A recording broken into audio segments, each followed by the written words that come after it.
energía. Y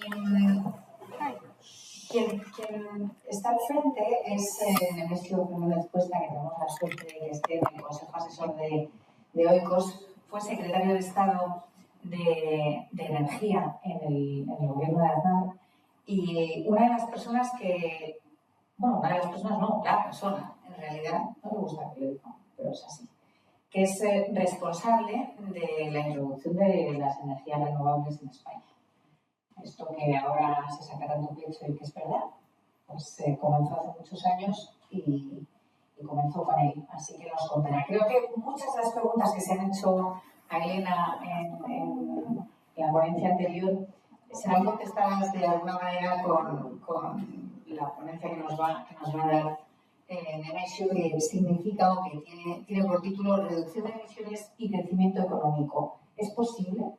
¿Es posible que podamos mantener el crecimiento económico que tenemos o el que deseamos tener, que sea todavía mayor, y hacer esto mientras reducimos emisiones, o estamos condenados a reducir emisiones y por tanto tener que decrecer económicamente? Que es lo que parte de esa tensión entre ideología y ecología, parece decir. Así que le dejo un paso a Nemesio, que sabe muchísimo de esto y que estoy seguro de que nos dejará un ratito largo para que podáis hacer preguntas al final. Muchas gracias. Gracias, Nemesio. Gracias a vosotros y gracias a todos por estar aquí. Reducir las emisiones y crecer económicamente no es solo posible, sino imprescindible. Es decir, en 2050 probablemente en el mundo seamos 10.000 millones de personas, o sean 10.000 millones de personas. Y, por lo tanto, habrá que alimentar a esos 10.000 millones de personas. Y, además, no solo hay que alimentarlas, es que además el crecimiento económico es indispensable. Como luego veremos, la obligación de cualquier gobierno es incrementar la renta per cápita de su población y debe proveer más servicios y reducir desigualdades. Estas obligaciones genéricas de cualquier gobierno, pues en un escenario de decrecimiento económico, pues no es posible satisfacerlas. Por lo tanto, tenemos aquí una política que es la apología del decrecimiento, que la mencionaba a Valentina, y dice, mire, para resolver todos los problemas, todos los que nos ha puesto Elena encima de la mesa, que son todos correctos, un planteamiento no discutible, pues la única solución es dejar de crecer. La otra alternativa es la de, un discurso o que se podría encontrar en la web de la empresa que presidía Chris Wright, que era una empresa de servicios para la perforación petrolífera, antes de ser nombrado por Trump secretario de Estado de Energía. Entonces, esos 5 puntos primeros, pues es fundamentalmente que la energía es esencial para la vida y porque el mundo necesita más energía. Y obviamente no vamos a ser 10.000 millones de personas consumiendo menos energía. Defiende a los hidrocarburos muy rápido, pero al final lo que me interesan son los puntos 9 y 10. El cambio climático es un desafío global, pero está lejos de ser la mayor amenaza para la vida humana. Y termina. El Zero Energy Poverty para 2050 es un objetivo superior comparado con el Net Zero para 2050.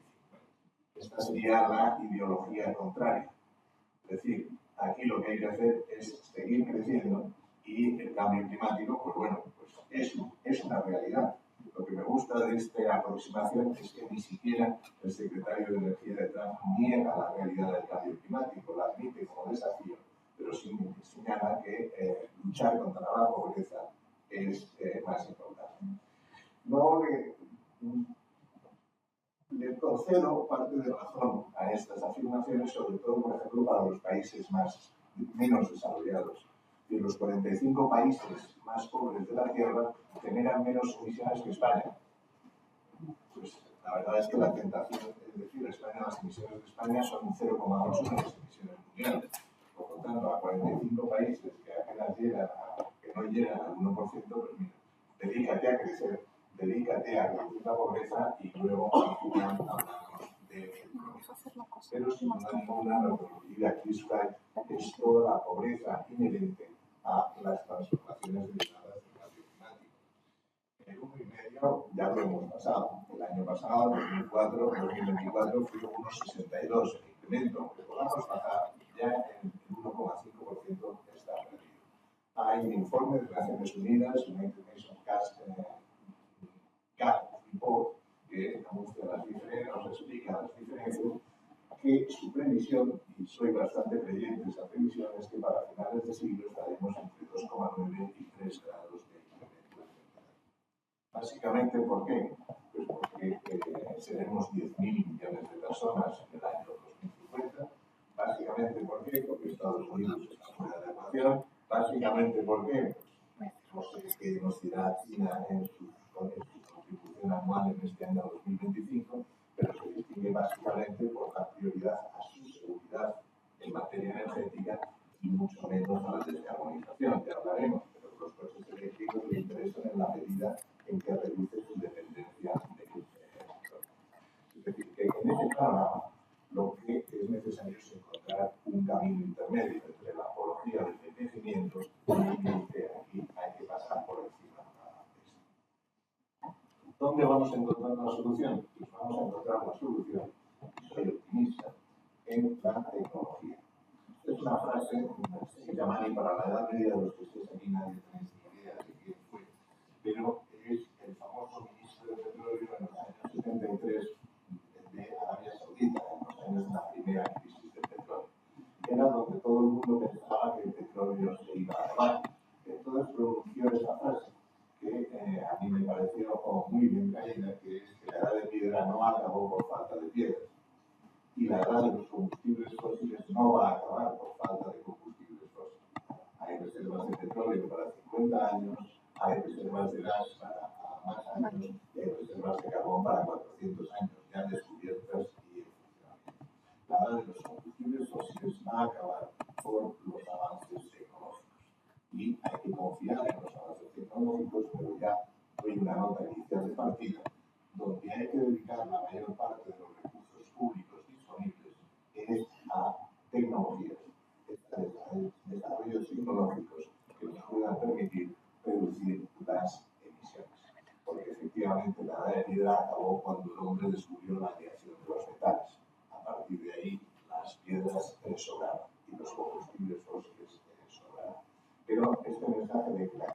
Pero si yo elimino de mi Producto Interior Bruto la industria, efectivamente mi intensidad energética va a bajar.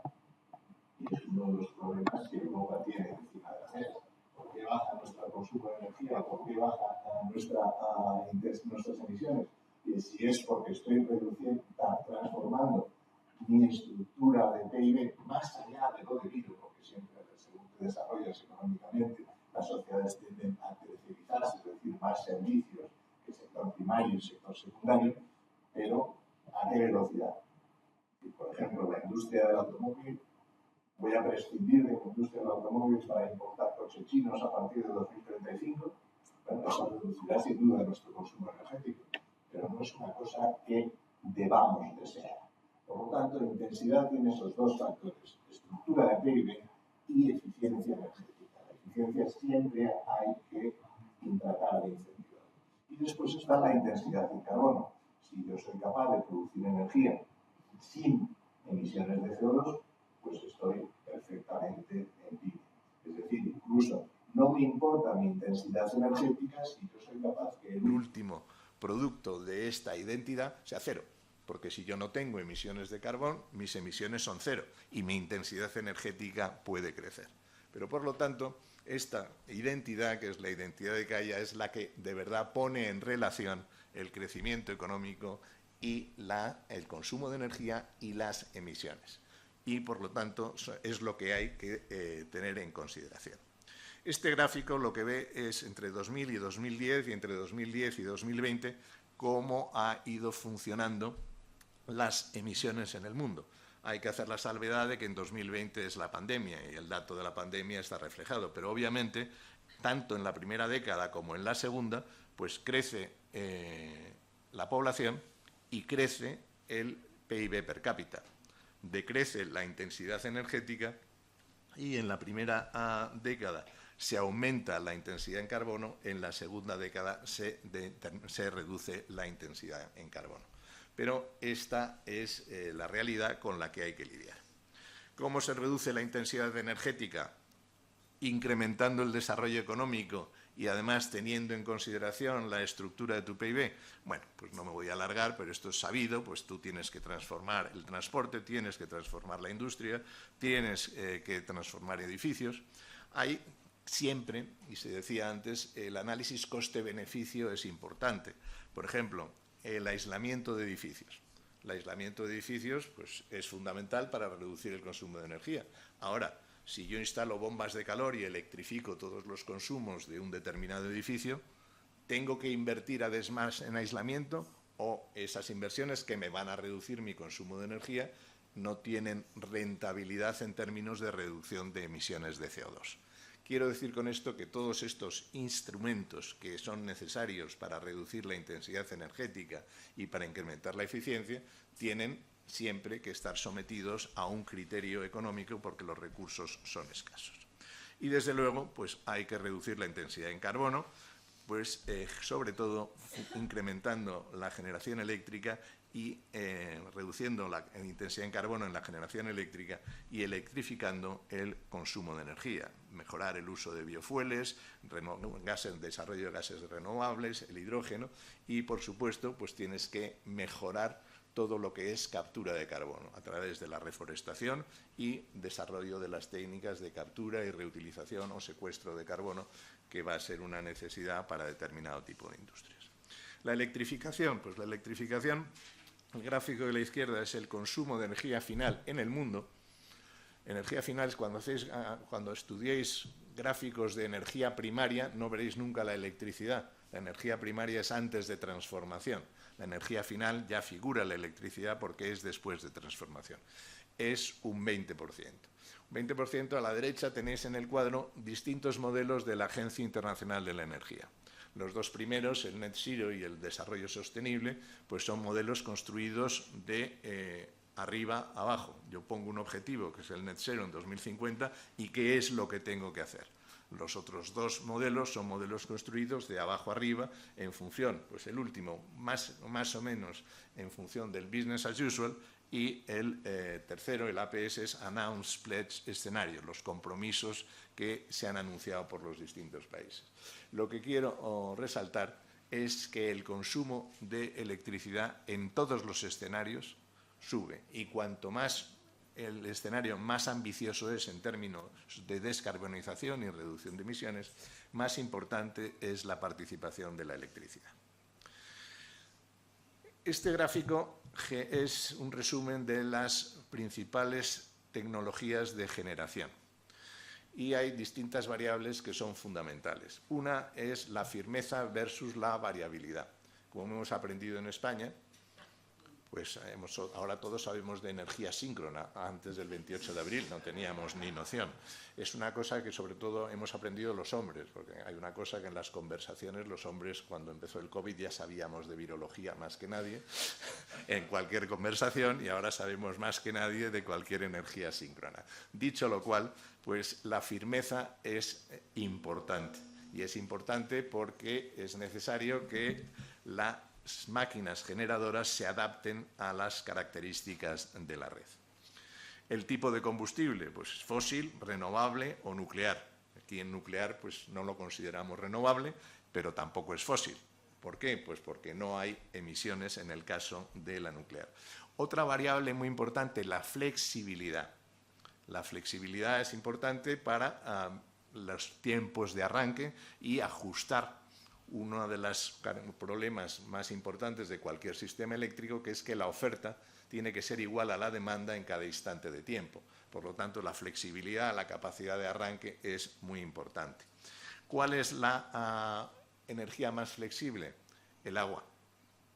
Por ejemplo, el día del apagón, Salamanca tenía luz a las 3 de la tarde. ¿Por qué? Porque está al lado de Aldea Dávila, que es la mayor central hidroeléctrica de España. Y después, el gas. Pero el gas, si tú le dices a un ciclo combinado, por poner una anécdota del mismo 28, que tiene que apagarse a las 9:30 de la mañana, y lo apagan y luego le dices a las 11 de la mañana que se tiene que volver a conectar, pues te dice que necesita entre 2 y 3 horas para volverse a conectar. Es flexible, pero no al grado de ELA. Después están la nuclear, que tiene una flexibilidad baja, y después están las renovables, que tienen una flexibilidad muy baja. Ahora bien, tanto nuclear como las renovables, como la geotermia me refiero a, por ejemplo, en Canarias podemos tener nosotros energía geotermia, o en Islandia, son energía producida a partir de los depósitos de aguas subterráneas en territorios muy volcánicos. Y después están pues, las que tienen emisiones y la biomasa, que pues, no se considera que tiene emisiones debido a que hay un equilibrio entre el CO2 capturado y el CO2 emitido. Este gráfico es también importante y nos lo citaba Elena, no el gráfico en sí, pero si veis la tercera columna empezando por la derecha, esto es para las energías que van a entrar en funcionamiento en Estados Unidos en el año 27. La más barata, la solar. La siguiente, la eólica terrestre. La siguiente, el gas. Pero para los europeos no nos sirve. Nuestro gas es 4 veces más caro que el gas americano. Por lo tanto, desde nuestro punto de vista, estamos fuera. Quiero con ello subrayar que, aunque sean energías intermitentes, aunque sean energías variables, son la forma más barata de generar electricidad, las renovables. Obviamente hay que complementarlas, pero eso debe constituir, en mi opinión, el esqueleto fundamental de cualquier sistema eléctrico, las renovables. ¿Por qué? Porque son las más baratas y porque no generan emisiones. Este cuadro es el sistema eléctrico español en 2024. Primera aclaración, es el sistema eléctrico español en su conjunto. En España tenemos 5 sistemas eléctricos distintos: el peninsular, Canarias, Baleares, Ceuta y Melilla. Pero este es el conjunto. Por lo tanto, los datos incluso del sistema peninsular serían mejores que estos desde el punto de vista de participación renovable. Pero nosotros en el año 24 ya tuvimos un 57% de nuestra producción fue renovable. Y si le añadimos un 20% de nuclear, un 77% de nuestras emisiones se produjeron de nuestra electricidad se produjo sin emisiones. ¿Cuál sería el objetivo? Pues el objetivo sería el 90%. ¿Por qué? Porque siempre vamos a necesitar algo de gas. Podrá ser biometano, podrá ser gas con captura de CO2, pero esa flexibilidad que nos da el gas, pues nos la puede dar el agua, pero si no tenemos agua, estamos en sequía, pues vamos a necesitar algo de gas. Pero ese 90% sería la cifra mágica a la que podríamos llegar para tener un sistema eléctrico descarbonizado. Sistema eléctrico descarbonizado que, a mi juicio, es esencial para la descarbonización de la industria. Porque habéis oído hablar de los PPAs, habéis oído hablar de los certificados de origen, pero si nos vamos a las horas de funcionamiento de la solar PV, la solar fotovoltaica, para toda España 1.575, pero incluso suponiendo que son 2.000 para la España, el sistema eléctrico peninsular, y que le podemos añadir otros 2.200 de eólica, y suponer que la eólica y la fotovoltaica no coinciden en ningún momento de tiempo, podríamos ofertar 4.400 horas al año de electricidad sin emisiones y renovable. ¿Qué fábrica no funciona con 6.000 horas al año? O incluso 8.000 horas al año si trabajan a 3 turnos. 4.000 horas sería lo mínimo para una industria que esté trabajando. Por lo tanto, lo que quiero subrayar es que todavía nos falta mucha renovable y mucho almacenamiento, que es el gran fallo que tiene el sistema eléctrico español en estos momentos, para poder acercarnos a poder hablar de descarbonización en la industria. Y esa es una de las cosas que hay que tener en cuenta cuando nos enfrentamos a todo este problema. ¿Qué nos queda? Pues los ciclos combinados de gas. Los ciclos combinados de gas es lo que está... El carbón ha desaparecido, por cierto, no me puedo resistir. El carbón asturiano y leonés no se cerró por las emisiones. Se cerró porque costaba 5 veces más que el carbón de importación y había todo un fraude montado que consistía en cupos que se daban a las minas nacionales para dar carbón a las centrales eléctricas a un precio 5 veces superior al precio de importación, y eso elevaba el coste de la electricidad, y no solo elevaba el coste de la electricidad, sino que hubo empresarios del sector minero muy afamados que se dedicaban a importar carbón y a venderlo dentro de los cupos nacionales. Pero la verdad es que las tuneladoras, esas que hacen o hicieron el metro de Madrid, se inventaron en Australia y en Estados Unidos para las minas de carbón, en sus vetas que tienen 40-50 metros de altitud. Las vetas del carbón asturiano tienen 50-70 centímetros de altitud y además la geología que tienes dentro de la mina es la geología que hay fuera, es decir, los perfiles de las montañas. Por lo tanto, pues es una labor, ser minero asturiano-leonés era una labor ardua, pero que no tenía ningún sentido económico. Obviamente había que hacerlo con mucho tiempo y se hizo con mucho tiempo. Pero condiciones que a mi juicio es necesario mantener para llegar a un sistema descarbonizado y competitivo. 1. Extender la vida útil de las centrales nucleares existentes.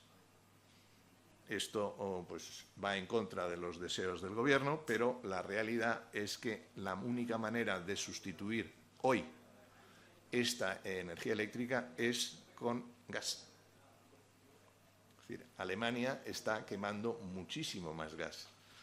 Hay un estudio de Pricewaterhouse que si Alemania hubiera tenido el año pasado en funcionamiento los grupos nucleares que ha cerrado desde 2010 hasta ahora, el coste de la electricidad sería 18 euros por megavatio menos y el conjunto de consumidores alemanes se hubiera ahorrado unos 9.000 millones de euros.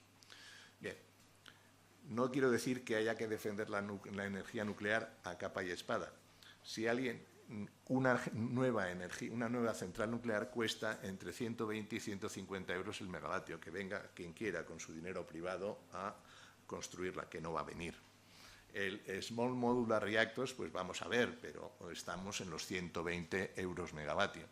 Estas centrales están entre los 50 y los 60 euros megavatio. Por lo tanto, tienen una electricidad. ¿Cuándo se podrían cerrar, a mi juicio? Cuando tuviéramos pues, entre 20 y 30 gigavatios de almacenamiento. Y gigavatios de almacenamiento con grid forming, y que es una serie de mecanismos que tienen que tener las baterías para adaptar su vertido a la red a la frecuencia de la red. Eso se llama grid forming y es lo que sustituiría inercia mecánica por inercia electrónica. Es entonces cuando yo creo que se puede plantear el debate. Por supuesto, ya estoy hablando del desarrollo del almacenamiento y, por supuesto, hay que multiplicar las inversiones en redes. El decreto ley 7, que es el decreto ley del apagón, ya trata de de facilitar las inversiones en redes, pero a mi juicio habría que liberalizar absolutamente las inversiones en redes y que pues luego se audite lo que se ha hecho y que incluso si no está pasando energía suficiente por esas líneas, pues no se pagan.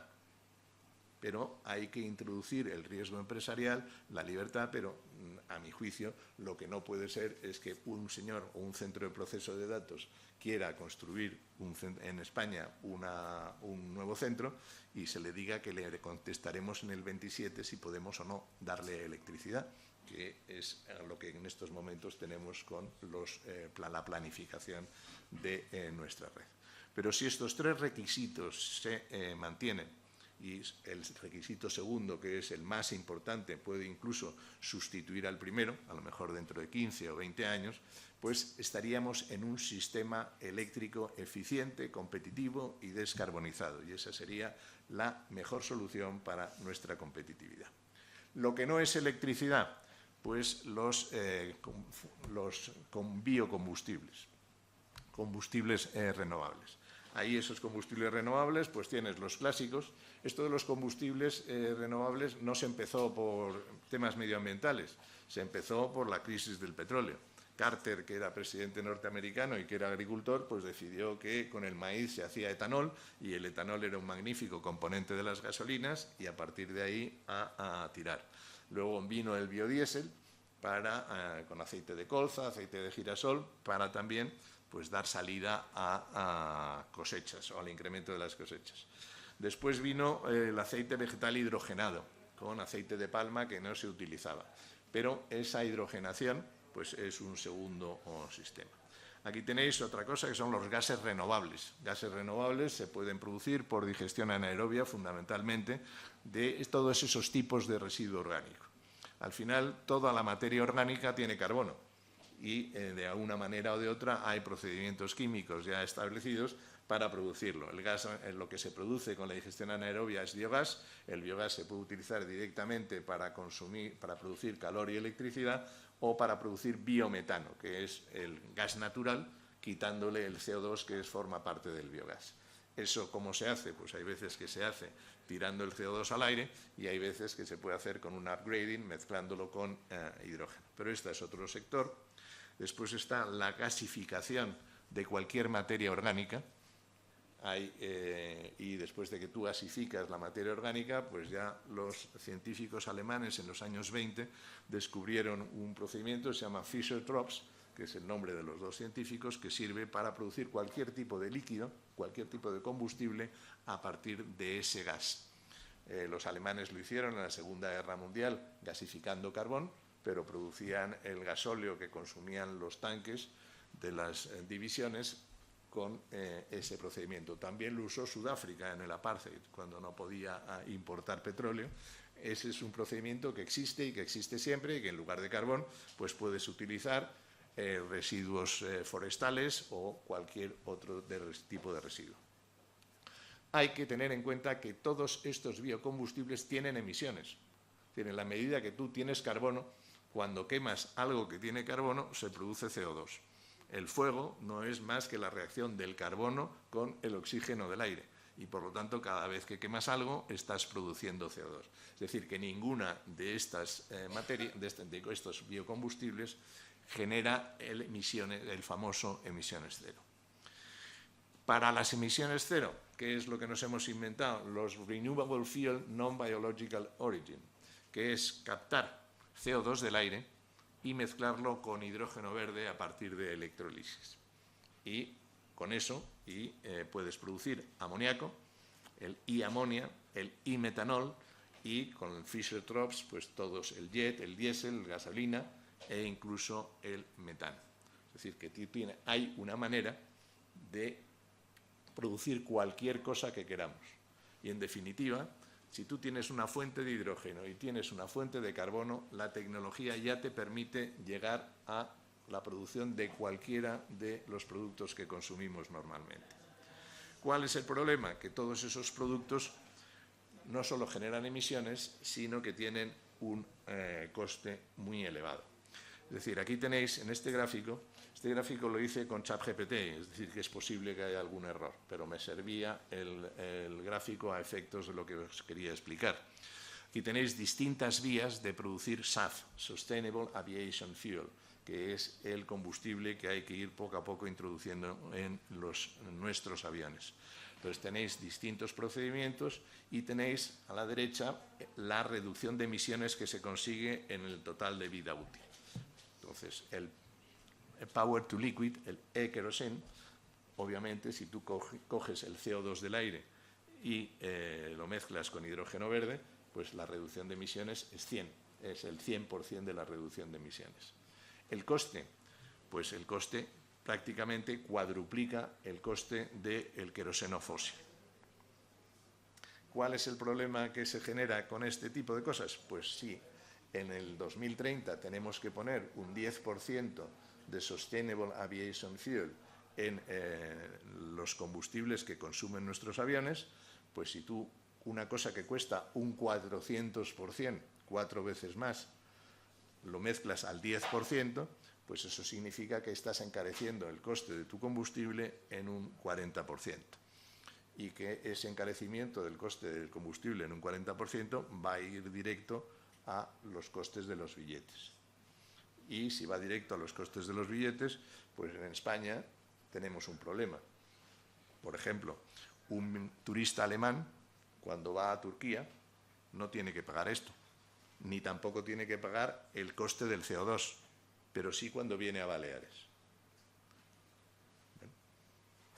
Entonces, este es el tipo de problemas al que nos estamos encontrando. Y cuando la Unión Europea ahora habla de la brújula de competitividad, pues lo que estamos es poniéndonos enfrente de las dificultades que nos va generando todas estas iniciativas de transición energética.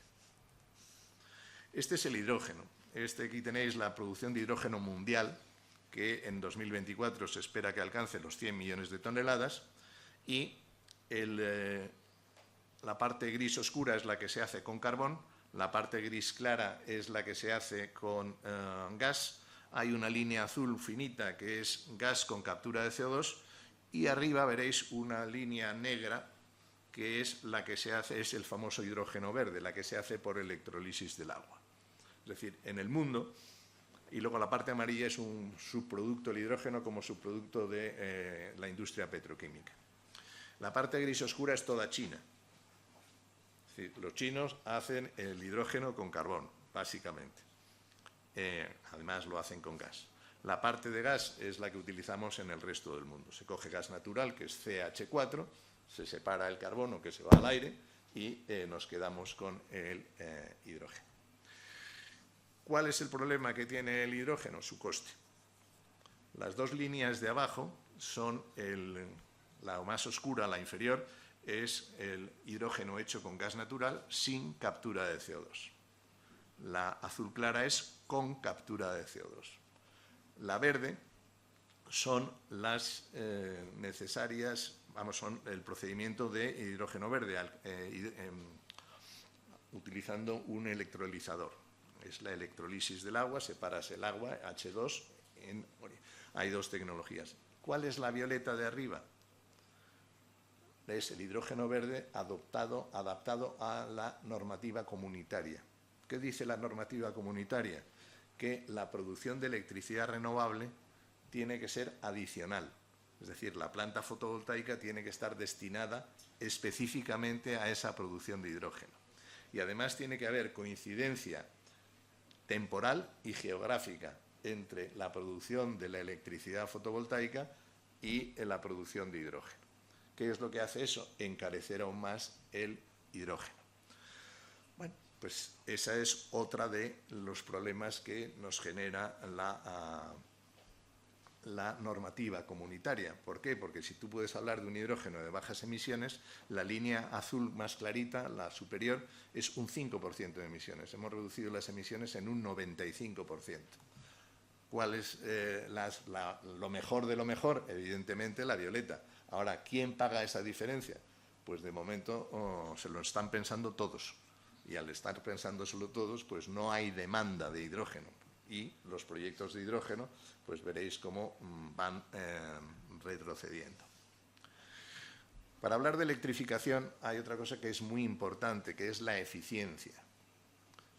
Cuando tú, por ejemplo, en tu coche, solo el 30% de la energía contenida en la gasolina acaba transmitiéndose a las ruedas para que el coche ande.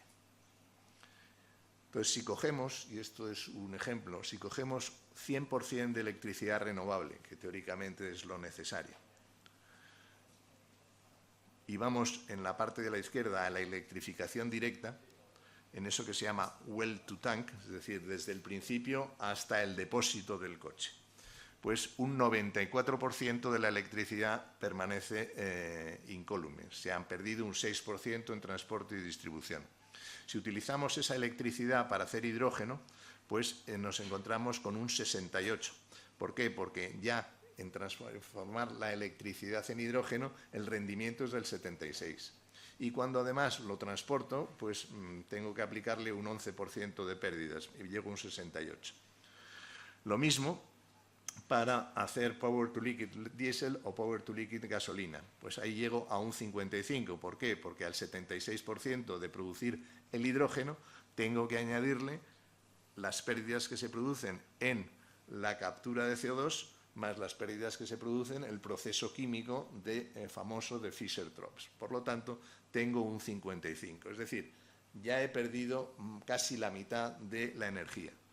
Cuando voy al tank to wheel, es decir, desde que el coche tiene la energía hasta que la transmite, pues al final las pérdidas pues son las que figuran aquí. 77% ahora, se espera que mejore la eficiencia hasta el 81%, pero al final lo que quiero decir con esto es que la electricidad tiene además una ventaja potencial. Y una ventaja potencial que es muy importante en todo ese proceso de electrificación, porque otro de los problemas básicos cuando tú eres una industria y te estás planteando voy a invertir para electrificar, voy a invertir para reducir emisiones, pues vamos a suponer que yo lo que consumo es gas. Y como consumo gas, que está a unos 40 euros megavatio, pero además tengo que pagar los derechos de CO2, de LTS, pues a mí me sale el gas, lo tengo y lo estoy consumiendo a 68 euros megavatio. Entonces, lo que quiero hacer es sustituirlos por electricidad, es decir, voy a invertir, voy a transformar mi proceso productivo para consumir electricidad en lugar de gas. ¿Cuál es el problema? Que el coste de la electricidad oscila desde un mínimo de 95 euros megavatio en la electricidad más barata en Europa hasta los 250 en la electricidad más cara en Europa. Por lo tanto, el industrial que dice, oiga, voy a electrificar, dice, pues alguien me tendrá que explicar cómo me va a salir esta inversión, porque yo para perder dinero no electrifico. Y la otra alternativa es el hidrógeno. Ahí tenéis el hidrógeno gris, el hidrógeno azul y el hidrógeno verde. Pero el hidrógeno verde, cuando pasamos esos 8 kilos, pues estamos hablando en 200 euros megavatio. Entonces, si tú le dices a un azulejero de Castellón que tiene que invertir para pasar de 68 euros megavatio a 200 euros megavatio, pues la respuesta es, vale, pues ya veremos. Y lo mismo casi con la electricidad. Por lo tanto, esta es una de las siguientes dificultades que tenemos. Hay que bajar el precio de la electricidad. ¿Cómo se baja el precio de la electricidad? Pues de entrada, reduciéndole impuestos. Es decir, está en el informe Draghi, pero en España tenemos un IVA del 21%, vamos a suponer que para las industrias no importa porque lo repercutes, pero después tienes un 5% al consumo, un 7% a la producción de electricidad, más luego la electricidad nuclear tiene aproximadamente unos 10 euros megavatio más de impuesto específico entre los autonómicos y los... Por lo tanto, hay que bajar el precio, hay que seguir invirtiendo en renovables, hay que seguir invirtiendo en redes, hay que invertir mucho en almacenamiento, pero hay que seguir bajando el precio de la electricidad para que tenga sentido esa inversión. ¿Cuál es el otro factor? Pues, ¿cuánto va a costar el CO2 europeo? Entonces, en el cuadro anterior estábamos a 90 y aquí hemos hecho una sensibilidad a 60 y a 120. A 60 y a 120 sobre todo, pues el coste del hidrógeno gris y del hidrógeno azul prácticamente es el mismo. Obviamente, la electricidad mejora en esa comparación. Pero ¿cuál es el problema de los ETS? Es que es un incremento del coste de la electricidad. Este es una comparación entre el precio de la electricidad para industrias en Europa, en Estados Unidos y en China. China hace su electricidad con carbón y quedaros con la idea de aproximadamente 75 euros megavatio, que equivalen a 0,075 dólares por kilovatio hora. Los Estados Unidos hacen su electricidad básicamente con gas, es decir, a Trump no le importa lo del cambio climático, no sabe si existe o si no existe, no le va a dedicar la menor atención. Él está convencido de que Estados Unidos tiene una ventaja competitiva que son el petróleo y el gas, y eso es lo que quiere explotar. China, que produce el 95% de su carbón, es el mayor productor de carbón del mundo, consume el 54% del carbón, más del 60% de su electricidad la hace con carbón, pues por supuesto está dispuesto, es el mayor inversor en renovables, es el mayor inversor en hidroelectricidad, es el mayor inversor en nuclear, pero su enfoque no es la descarbonización, su enfoque es la seguridad energética. Yo tengo que reducir mi dependencia del petróleo y tengo que reducir mi dependencia del gas. Y en el año 24 China ha puesto en marcha más centrales de carbón que el resto del mundo, junto. Y eso es China. Por lo tanto, esa es la competitividad. La línea superior, pues es el precio de la electricidad en Europa. Por lo tanto, cuando analizamos este gráfico, pues llegas a la conclusión de que ese problema que yo mencionaba, que es el cambio de la estructura del PIB, pues el cambio de la estructura del PIB viene dado porque con este precio de la electricidad más el precio del gas, la industria, sobre todo la industria multinacional, se va de Europa. Yendo ya a los sectores, pues aquí tenéis el transporte. Pues en el transporte tienes una combinación de hidrógeno, de moléculas verdes y de electricidad. El transporte privado de vehículos, probablemente 100% electricidad. Esto es un pronóstico de los americanos. Y el transporte, por ejemplo, de aviación, 100% moléculas verdes, porque los aviones no te aguantan el peso de las baterías, a lo mejor para un helicóptero chiquitito de 4 personas, pero no para lo demás. Las bombas de calor. Las bombas de calor son esenciales para la electrificación de edificios. Es el mismo mecanismo del aire acondicionado, es el mismo mecanismo de nuestras neveras, que es con un refrigerante jugar con el ciclo de expansión y condensación del gas. Cuando tú estás hinchando una rueda de una bicicleta, pues le das a la bomba y al final la bomba está caliente. ¿Por qué? Porque estás condensando, comprimiendo gas y el gas se calienta. Bueno, pues con este mecanismo y estos refrigerantes, pues las bombas de calor son el instrumento básico para la descarbonización de los edificios y para la descarbonización de la industria cuyos procesos no requieran una temperatura superior a 150 grados. Hay otros sistemas, que es el almacenamiento de calor, que es por cualquier procedimiento produzco calor y almaceno el calor. Y ese calor almacenado lo puedo utilizar para el proceso industrial o lo puedo utilizar para generar electricidad. Y este es otro proceso que normalmente hasta 500 grados la industria pues puede utilizarse. Y después para la industria pues nos queda la gran empresa o la gran industria. Y la gran industria, pues mira, la parte azul, que es la mejora de eficiencia, y la parte gris de abajo es captura de carbono. Es decir, más del 50% de la descarbonización de la industria pesada pues tiene que basarse fundamentalmente en dos tecnologías ajenas, que es el mejora de proceso y la captura de CO2. Lo demás pues es más complicado. Aquí también he querido añadir pues la captura de CO2. La manera más barata de capturar CO2 es plantar árboles. Y eso es lo que todos los países europeos y España en particular deberíamos hacer con carácter masivo, porque es la mejor manera de capturar CO2 y es la mejor manera, con el cuidado de los bosques, de generar biomasa necesaria para todos esos gases industriales y esos productos petrolíferos derivados de la gas. Inversiones.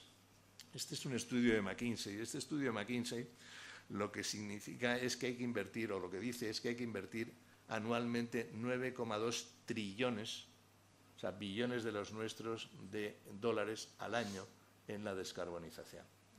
Este estudio tiene también la necesidad de seguir invirtiendo en combustibles fósiles. Pero si descartamos esos combustibles fósiles, pues estaríamos en aproximadamente 6,5 trillions, 6,5 billones de los nuestros anuales. La economía española es el 1,5% de la economía mundial.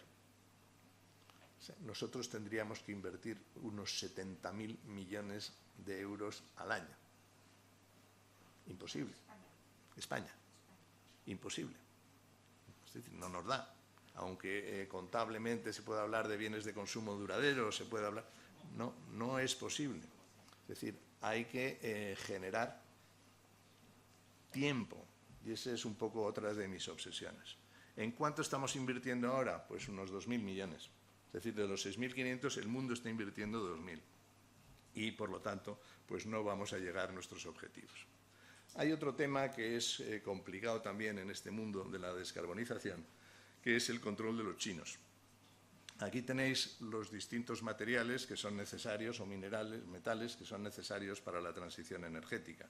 Tenemos el cobre para las redes, litio, níquel, cobalto y grafito para las baterías y las tierras raras. Las tierras raras pues, son fundamentales para para los molinos eólicos y también para los misiles. A esos misiles que son capaces de ir volando, pues es gracias a las tierras raras que tienen efectos magnéticos y pueden dirigir el timón de los misiles. La línea roja es el control chino.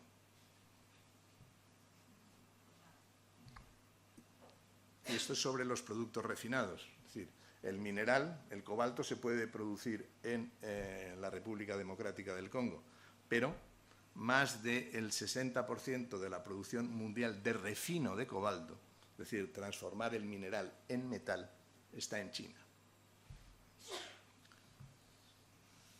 Y esto es el control chino sobre la fabricación de baterías y sobre los vehículos eléctricos, que son las dos últimas columnas. Pero veis cómo en los componentes tanto del ánodo como del cátodo el control chino es absoluto. Entonces, esta es otra variable que aquí es importante cuando hablamos de descarbonización. Es decir, por ejemplo, Europa quiere prohibir en 2035 los motores de combustión interna. Entonces, muy bien, los prohibimos. ¿Y qué hacemos? Importamos coches chinos, ¿no? Pues, bueno, pero para fabricar aquí necesitamos mucho más tiempo. No hay ninguna empresa europea que esté fabricando baterías. Había una empresa sueca que se llamaba Northvolt, que quebró y se fue a quebrar a Estados Unidos con el Chapter 11. No quebró con la normativa europea de quiebres. Por lo tanto, lo que aquí estamos jugando es una competencia desigual entre una economía que practica un capitalismo de Estado en el que no hay restricciones financieras a las empresas y en el que, si hay un criterio estratégico, todo se alinea con ese criterio estratégico, y una economía libre de mercado. Al final, si tú te lo planteas, pues por ejemplo España, nuestra intensidad en carbono de la electricidad generada en 2024 eran 100 gramos de CO2 por kilovatio hora generado. La China eran 750. Entonces, cuando importamos un coche chino, cualquier cosa que importamos de China, estamos importando emisiones. Es decir, nosotros reducimos emisiones, pero si lo que vamos a hacer es conducir coches chinos que son más baratos, pues lo que estamos haciendo es que las emisiones que estamos dando lugar a una generación de emisiones en China, y la atmósfera es la única. Europa tiene el mecanismo del CBAM, pero convendría darle 2 vueltas, porque esta es otra de las cosas con las que tenemos que lidiar. Este es el consumo, el control chino sobre las manufacturas más importantes. Y luego nos viene la política europea. O sea, la política europea está basada fundamentalmente en un enfoque de palo. ¿Palo en qué sentido? Tú tienes una energía cara, pero yo te la encarezco más a través de LTS. Tú tienes una energía cara, pero yo te digo qué regulación te impongo antes de tener la certeza de que la tecnología está disponible. Es decir, este es el problema, a mi juicio, de Europa en su descarbonización en toda la legislatura anterior. El problema es que tú pones la norma sin contar con las tecnologías. Entonces, hay que hablar con los sectores y hay que conseguir que la tecnología vaya primero, y en función de la tecnología disponible nos adaptemos la regulación, porque es que si no, no vamos a llegar a ningún sitio. Por ejemplo, no voy a extenderme mucho, pero el punto 4, abajo, el 42% del hidrógeno industrial tiene que ser verde en el año 30.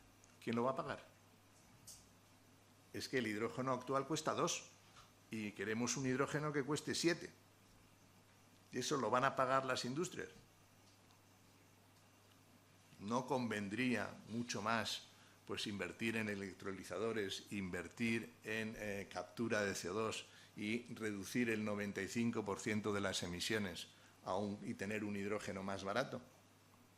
O decir, ahí al final siempre hay un trade-off. Pero si yo enfoco los problemas desde el rigor medioambientalista y quiero el 100% de la reducción de emisiones y quiero, como os decía antes, que la energía fotovoltaica esté aneja a la planta de hidrógeno y que además funcione la electricidad cuando funciona el hidrógeno, pues al final todo eso encarece. Y siempre hay un análisis coste-beneficio que es importante a la hora de imponer la regulación. Hay que reducir las emisiones, sí o sí. Para España es mucho más importante que para cualquier otro país europeo. El 13% de nuestra economía es turismo. ¿Quién va a veranear a Qatar? Pues es que esas temperaturas son las que tendremos aquí a finales de siglo.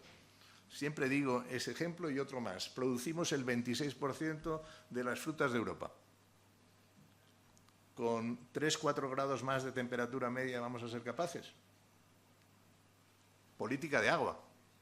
Oikos tiene un maravilloso informe sobre política del agua, pero es que si va a llover un 40% menos y la capa de nieve va a ser un 25% inferior,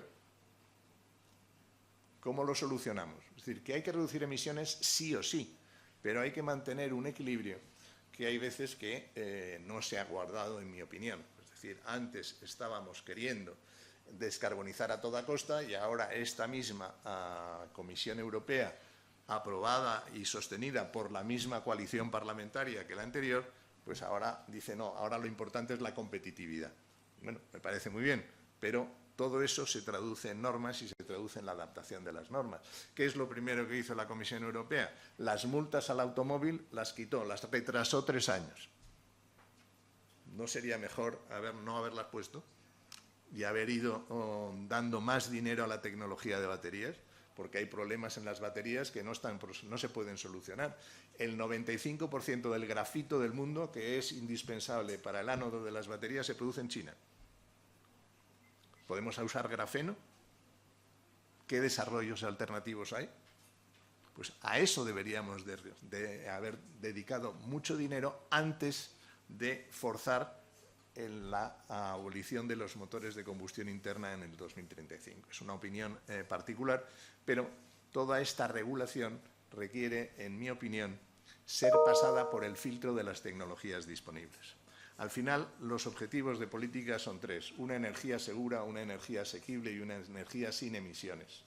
Pero esos 3 objetivos se tienen que medir. Y, en cualquier caso, la energía segura y asequible tiene que ser para fomentar el desarrollo económico. Y las emisiones cero tienen que ponerse de acuerdo con las tecnologías disponibles y de una manera costo eficiente. Y esas son 2 cosas que en algunas ocasiones. De todas maneras, reflexión optimista.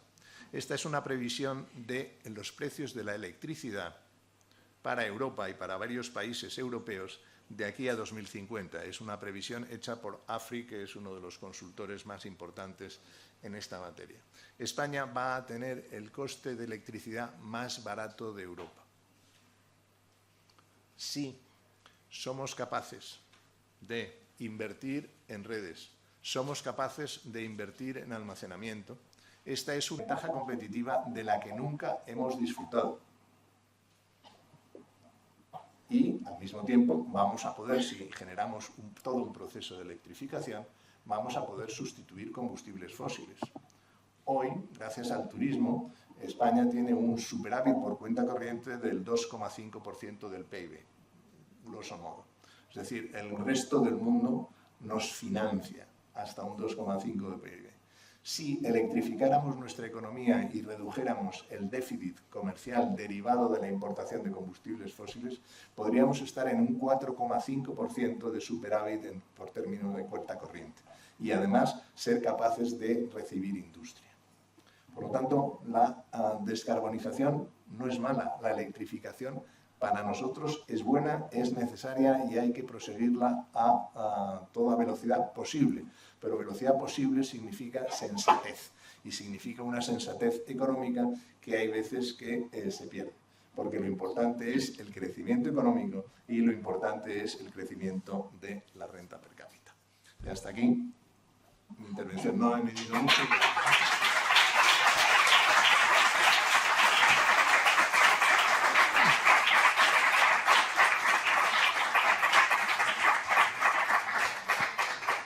Tenemos unos 13 minutos para preguntas aproximadamente. ¿Hay alguna?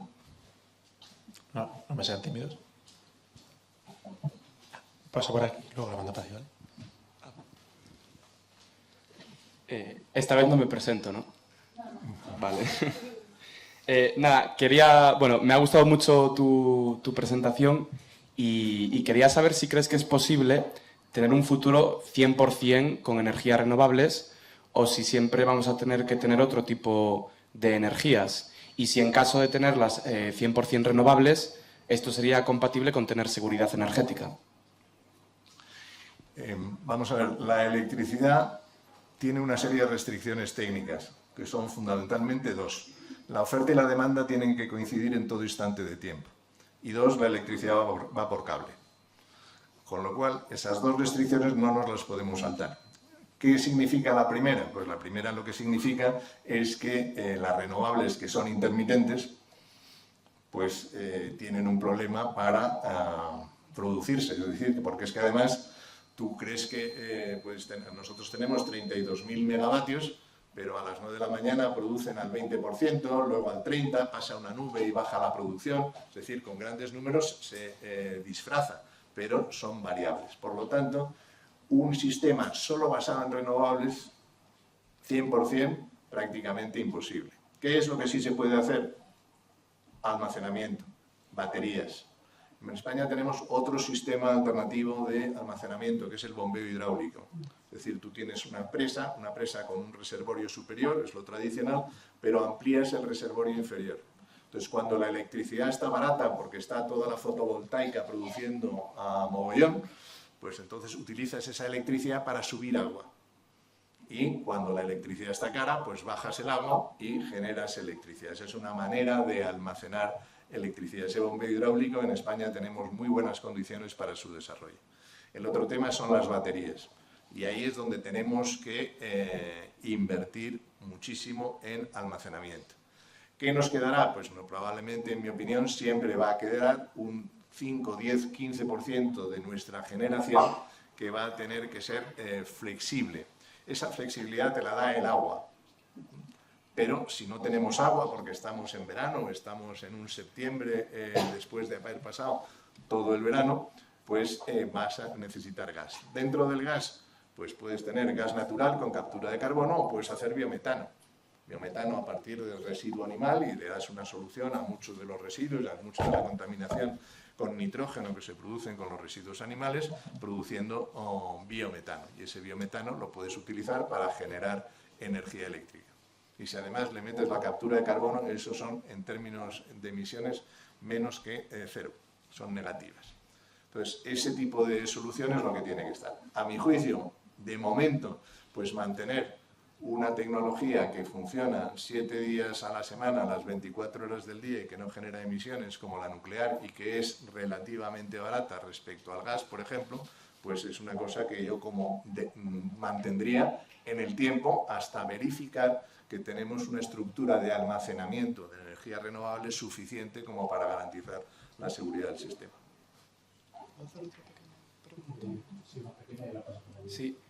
Con respecto a lo último que dijiste, también me gustaría saber si crees que está injustamente demonizada o no la energía nuclear. Vamos a ver, los residuos nucleares durante 1000 años matan. Entonces, lidiar con esos residuos nucleares es una responsabilidad y hay que hacerlo. Y es una responsabilidad que recae sobre los estados, porque al final, cuando esos periodos temporales tan largos, pues no puedes garantizar que lo hagan las empresas. ¿Qué es lo que hacen las empresas? Pagar una tasa a una empresa que se llama Enresa para que se haga cargo del combustible nuclear y del almacenamiento de esos residuos. Y por lo tanto, pues yo creo que hay que tener eso siempre muy presente. Hay que resolver ese problema o tratar con ese problema. Generar más energía nuclear, pues yo creo que por precio será muy complicado.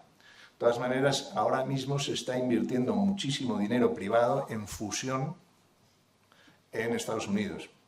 La fusión no tiene nada que ver con la energía nuclear clásica como la conocemos, se trata de fundir dos átomos de hidrógeno, y el descubrimiento de superconductores magnéticos, la impresión en 3D y la inteligencia artificial, pues esa mezcla de esas tres tecnologías pues está permitiendo que la fusión por lo menos se avizore, que pudiera estar disponible pronto.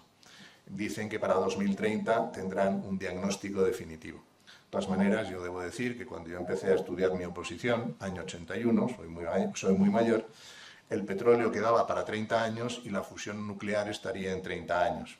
Han pasado 40, petróleo nos queda para 50 y a la fusión nuclear le siguen faltando 30. Dicen ya que 29. Por lo tanto, esa salvedad la quiero hacer. Pero yo creo que la energía nuclear, la primera restricción que tiene que tener es ser barata. A 150 euros megavatio, que es lo que está produciéndose pues, las nuevas centrales francesas, Flamanville o Hinkley Point en Inglaterra o el Kilwoto en Finlandia, pues a eso no me sirve. Es decir, nosotros tenemos que aspirar al entorno de los 50-60 euros megavatio como coste de mercado, para esa competitividad a la que he hecho alusión al final. ¿Te he contestado? Gracias. Sí, quería dar las gracias por esta presentación que a mí personalmente me ha resultado muy estimulante intelectualmente, los datos aportados, y has hecho el cálculo sobre que España debería invertir 70.000 millones en la transición energética. Justo, corresponde casi con el dato de si reducimos drásticamente las importaciones de combustibles fósiles, pues serían 77.000 millones. Eso es un dato. También me ha hecho mucha ilusión que hayas enseñado nuestra infografía de TNT sobre la comparativa, ¿no?, de la eficiencia energética de diferentes tecnologías. Y quería acabar con una pregunta. También había una diapositiva sobre la reducción, las diferentes posibilidades de reducir la intensidad en carbono. Y una de ellas es, o así lo decía, el incremento del uso de biocombustibles. Ahora, mi pregunta es, ¿cuál es la ventaja frente a la electrificación de incrementar el uso de biocombustibles? Si partimos de la hipótesis que se producen a partir de economía circular, es decir, de residuos, es decir, que no generamos residuos adicionales para producirlos. Y has mencionado el aceite de palma, que es otro tema también preocupante que conlleva a la deforestación, como sabemos. Gracias. Pues lo primero, felicitar por Transport and Environment, son los mejores análisis que hay sobre transporte y descarbonización disponibles. Segundo, para mí la mayor ventaja de los biocombustibles en transporte es ganar tiempo. Sí, vamos muy retrasados respecto a China. Nosotros no podemos, si queremos en el año 2035 prohibir todos los coches de combustión interna, la única solución es importar coches de China, cosa que no quiero. Entonces, ¿en qué sentido puedes ganar tiempo? Porque puedes utilizar motores de combustión interna Euro 6, Euro 7, que son una normativa muy eficiente, es decir, una normativa Euro 6, para que nos aclaremos respecto a un coche diésel de estos que circulan por España con 20 años de antigüedad, pues reduce un 20% las emisiones de CO2 y casi un 80% las emisiones de óxidos de nitrógeno y partículas. Y por lo tanto, si tú puedes utilizar biocombustibles que te van a reducir adicionalmente las emisiones, hasta que estemos convencidos de que hay una estrategia europea para el automóvil y una fabricación europea para el automóvil, pues ese tiempo pues para mí es precioso. Es decir, Europa siempre ha tenido una estrategia competitiva en materia de automóviles. Europa se centró en los coches diésel. ¿Por qué? Porque los americanos y los japoneses no eran buenos en coches diésel. Y Europa, salvando la fabricación de los coches de alta gama alemanes, el resto de la industria se centró en coches pequeños y diésel. Pequeños, ¿por qué? Porque tú podías ir reduciendo el precio en términos reales. Si tú bajas el peso, menos metal, menos aluminio, si además sustituyes parte de los metales por plástico, pues resulta que necesitas menos potencia de motor y tú puedes seguir reduciendo el precio en términos reales. ¿Ahora qué hacemos? No, coche eléctrico. ¿Cuál es el problema del coche eléctrico? Aparte de que los costes de las baterías pues, son relativamente altos, el peso. Entonces vas a necesitar más motor para el coche eléctrico. Entonces, toda esa transformación, vamos retrasados.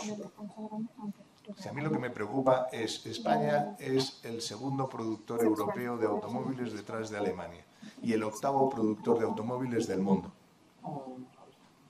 Mi pregunta es, después de la transición energética, ¿podremos seguir siendo el segundo productor europeo y el octavo del mundo? No. O lo vamos a sufrir muchísimo o vamos a tener que trabajar muchísimo. Ese trabajar muchísimo, ¿en qué se traduce? En tiempo. Es decir, no hay una fábrica de baterías que se va a empezar a construir en España. Entonces, hasta que lleguemos ahí, pues vamos a necesitar mucho tiempo. Entonces, los plazos antes de la tecnología disponible a mí me preocupan sobremanera, con independencia, y esa es la utilidad que le veo al biocombustible. Si no puedo eliminar las emisiones, por lo menos las reduzco, porque si reduzco emisiones, menos CO2 se acumula en la atmósfera, que es el origen de todo el problema que nos ocupa. Muchas gracias, Nemesio. Muy interesante la ponencia. Yo tenía tres, bueno, tengo muchas, pero voy a dejarlas en tres, muy priorizado. La primera es relativa al hidrógeno. Nos has comentado, y ha sido muy gráfico, el coste que tiene el hidrógeno verde a día de hoy. El Gobierno de España ha dedicado en torno a 1.300 millones de euros para los famosos valles del hidrógeno, para movilizar en torno a 6.000 millones de euros. Me gustaría saber en ese sentido cuál es tu opinión acerca de esta inversión, dado que a su vez estamos recibiendo noticias contradictorias de desinversión por muchas empresas internacionales en torno a esta nueva tecnología.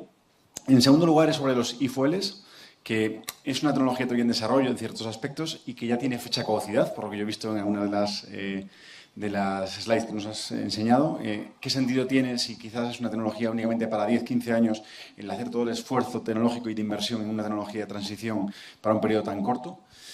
Y en tercer lugar es en torno a los purines y el biometano, que es un tema complejo, quedaría para otra cuestión, pero es que una de las cuestiones que muchas veces hemos recibido, de los insights que hemos recibido, es que hay empresas que ya están prometiendo el oro y el moro a las grandes granjas, que hasta el punto de que piensan que van a hacer un gran negocio en torno a los purines, ¿no? Y mucha gente está advirtiendo de que esto se está convirtiendo en una burbuja. Entonces me gustaría saber brevemente tu opinión también sobre este nuevo fenómeno y ver si crees que es una buena solución para tratar un gran problema que tenemos, que es, como bien sabes, los residuos de las granjas avícolas y de otra naturaleza. Bueno, los valles de hidrógeno. O sea, el hidrógeno además tiene, además del problema del coste de fabricación, tiene el coste de almacenamiento y el coste de transporte. Y por lo tanto, y esos son costes que todavía están por analizar y estudiar y valorar bien. En ese sentido, pues los valles de hidrógeno que tienen como misión minimizar el transporte de hidrógeno. Y si tú minimizas el transporte de hidrógeno, pues mejor que si lo incrementas. El problema del hidrógeno, en mi opinión, pues sigue siendo un problema de coste. Entonces, ¿qué es la única solución? Pues yo creo que la electrificación es mejor solución que el hidrógeno. Otra cosa es que se necesitan tecnologías para desarrollar la electrificación. Hornos eléctricos para distintas, por ejemplo, para los cerámicos de Castellón, o por ejemplo, para hacer un cracker de olecinas en la petroquímica, pues puede ser un cracker eléctrico o puede ser la utilización de hidrógeno. Entonces ahí hay que seguir trabajando. De todas maneras, yo creo que ya vamos entrando en una reflexión. Es decir, al principio en hidrógeno todo eran colores. El verde, el azul con captura de CO2, el amarillo si toma la electricidad de la red, el rosa si la electricidad es nuclear. Pues ahora ya empezamos a hablar de bajas emisiones, que yo creo que tiene mucho más sentido. Eso nos lo enseñó, por ejemplo, la Inflation Reduction Act de Biden, que aunque no quede nada de ella, él hablaba de low emissions hydrogen y te daban hasta $3 por kilo de hidrógeno de subvención en función de la reducción de emisiones que generaras en la producción de ese hidrógeno. Entonces aquí ya vamos hablando más de low emissions hydrogen y yo creo que esa es una línea correcta. Y entonces en ese sentido pues yo creo que la captura de CO2 en la fabricación de hidrógeno pues mejorará. Además, si queremos, por ejemplo, producir mucho biometano, por enlazar con los purines, pues queremos producir mucho biometano, pues hay que capturar el CO2 del biogás. Y esa captura del CO2 del biogás pues es otra necesidad que nos puede, que hay que satisfacer y que nos da un CO2 biogénico que puede servir para todas esas cosas. Pero en definitiva, yo creo que el hidrógeno va a tener un problema de competitividad, sobre todo cuando empiecen a materializarse los costes de transporte. Es decir, eso de que los gasoductos de gas natural sirven para el hidrógeno, pues habrá que verlo. Yo soy economista, pero cuando leo pues hay que cambiar todas las válvulas, hay que cambiar todas las estaciones de regulación de medida y hay que reforzar los gasoductos por dentro porque la molécula de hidrógeno es tan ligera que se pierde. Con lo cual, pues yo creo que el hidrógeno tendrá un papel que jugar y ese papel pues no será, en mi opinión, como la gran panacea que nos habían vendido, pero tendrá un papel que jugar. Ahora hay que analizar las cosas con sentido común. Respecto a los biocombustibles, yo creo que los biocombustibles van a tener sobre todo su aplicación en el transporte marítimo y en el transporte aéreo. El hidrógeno tiene muy poca densidad energética por volumen, tiene mucha densidad energética por peso, pero entonces eso significa que los depósitos tienen que ser o muy grandes o muy pesados, porque tú tienes que meter a presión el hidrógeno para aguantar. Para la aviación, pues depósitos muy grandes o depósitos muy pesados no funcionan, sobre todo en la aviación que nos interesa, que es la de lo que llaman fuselaje ancho, con 500 pasajeros por lo tanto, yo creo que el Sustainable Aviation Fuel, pues habrá que ir viendo cuáles son las técnicas mejores y más baratas de producirlo y tendrá un papel los biocombustibles. 2. El metanol. El metanol para el transporte por barco, pues en mi opinión va a ser el combustible del futuro. Y es importante también para España porque tenemos uno de los centros mundiales más importantes de abastecimiento de combustible para barcos en el estrecho de Gibraltar. Por eso Moeve está con tanto metanol verde. ¿Qué ventaja tiene el metanol? Pues que es líquido a temperatura ambiente y que es mucho más fácil de manejar que el amoníaco, que es otra de las posibilidades. Por lo tanto, es el metanol el que se utilizará, en mi opinión, para barcos. ¿Qué ventaja tiene también? Pues que si tú estás hablando de los grandes portacontenedores, pues al final la repercusión de un combustible que es un 400% más caro en el precio de una zapatilla que se transporta desde China en un portacontenedor, pues es muy reducido. No es el caso que comentábamos antes de los billetes. Por lo tanto, yo creo que los biocombustibles van a tener en esos tipos de transporte un desarrollo notable. El otro problema que tienen los biocombustibles es estar seguros de que somos capaces de cuadrar el saldo neto entre residuos disponibles y demanda de biocombustibles, porque eso es otro de los temas que está ahí. Es decir, que hay que hacer un buen... Después, respecto al biometano, pues respecto al biometano, efectivamente, el oro y el moro no, pero es una salida para el residuo, para los excrementos animales, de cualquier tipo.